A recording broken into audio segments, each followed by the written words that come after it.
case you don't know how to cite your sources using technology, I wanted to give you a quick run through. This way you can work a little bit smarter and not so hard. Here I have a beginning of a CER paragraph for cell phone policies.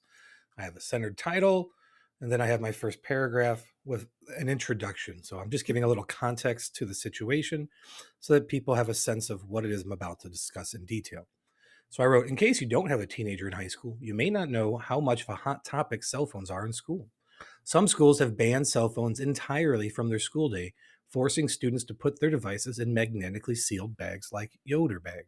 Like Yoder. Okay. So I'm going to delete bag. So I mentioned a company, and I've mentioned them because I couldn't remember the name. I remember seeing something on the news, and so I researched those bags and found them. Because I want to prove that this thing exists, I'm going to cite this source. Even though this isn't part of my argument, I am still letting people know that this is true, it exists, and I found it here. So I'm going to copy. So that's right click, copy, or Control C, the website. I'm going to go back to my paragraph. And in Tools, in Google Docs, you'll see Citations. If you haven't used this before, it's very simple. We are using MLA for English classes. We're going to click Add Citation Source. It is a website.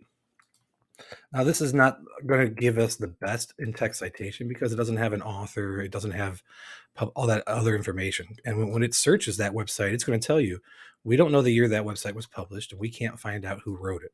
And that's because I'm not really citing anything specific. I'm just letting you know this bag exists, and here's how you can find more information on it. So I click Continue, and then again it says, hey, can you find any of this information that fill in the gaps here? And for this purpose, we can't. So we're going to click Add Citation Source. And now you have your citation just hanging out over here. Let it be.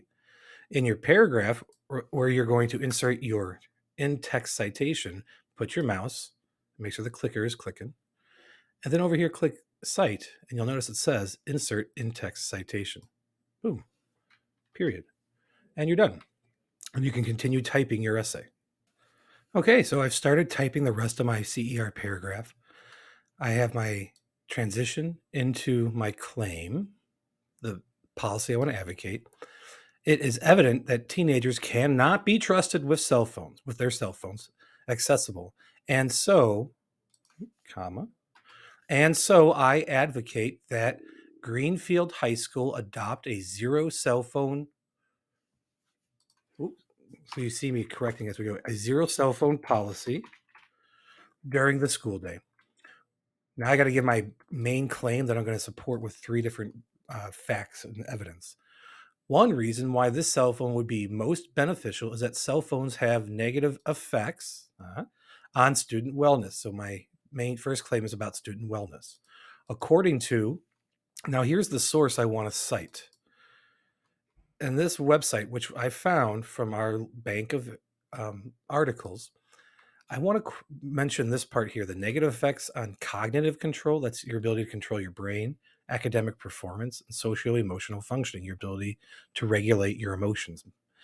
A lot of big stuff there. But this article has 1, 2, 3 authors. Now, I know how to do that on my own, but if I didn't, I wouldn't have to. I could still take the link, copy it, go to our citations, right? Tools, citations, add a new source. This is a website. And let's click paste and have it search. Publication year is missing, contributors is missing, but I know it's there. We can see it over here. It was published in 2020, February 10th. So I can add that information in. So as we continue, we have the authors as well. So let's go ahead and add those authors. Here's the first one. Copy. There's a little bit more work with this one, right? Paste. We need to get rid of that comma. We need to add another one. Because the whole problem here is that there are 3, and we might not know how to reference 2 or more authors. Okay, adding them. And we have one more. These are all medical doctors, by the way. That's what the MD after their name stands for, medical doctor. All right, so we have our three. Title, we got that. Website, we got that. Publisher, it is the Canadian Medical Association Journal. Is there anywhere else I can get that without having to type it? Canadian Medical Association Journal.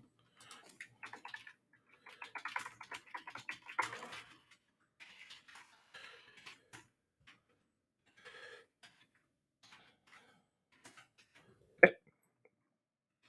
Published date, we have that too. February 10th, 2022, 2020. February 10th. Publication date 10, month February, year 2020. That's when we accessed it. All right, let's add citation. There it is. I have my mouse where I want to put the in-text citation. There we go. So now you can see I can just delete the parentheses and I can keep this. This et al, that's Latin. It means and all. When you have more than two authors, you don't have to list them all. Et al is fine. So that's your little shortcut. According to Abby Jardou et al, comma, now I can go back and add the content I want to borrow from here. Okay. When I have all my sources, all my evidence in there, my paragraph is completed, I'm going to need a Works Cited page. And guess what? Click Insert Works Cited, and it's there for you. All of your sources in alphabetical order, properly formatted. The only thing you got to make sure to do is to move this to a new page. You can either hit enter a bunch of times until it goes down, or you can click Insert, Break, Page Break. Boom, done. If you want to be truly MLA, you would add a header, but in digital world, it's not as necessary. If you want to be truly MLA, you would double space this. But those things are a little bit more for the print world. But now you have it, ladies and gentlemen. You can cite sources in text cite. You can cheat a little bit if you're not sure how to reference more than two authors. You can build your sources here, and then with one click, create your Works Cited page.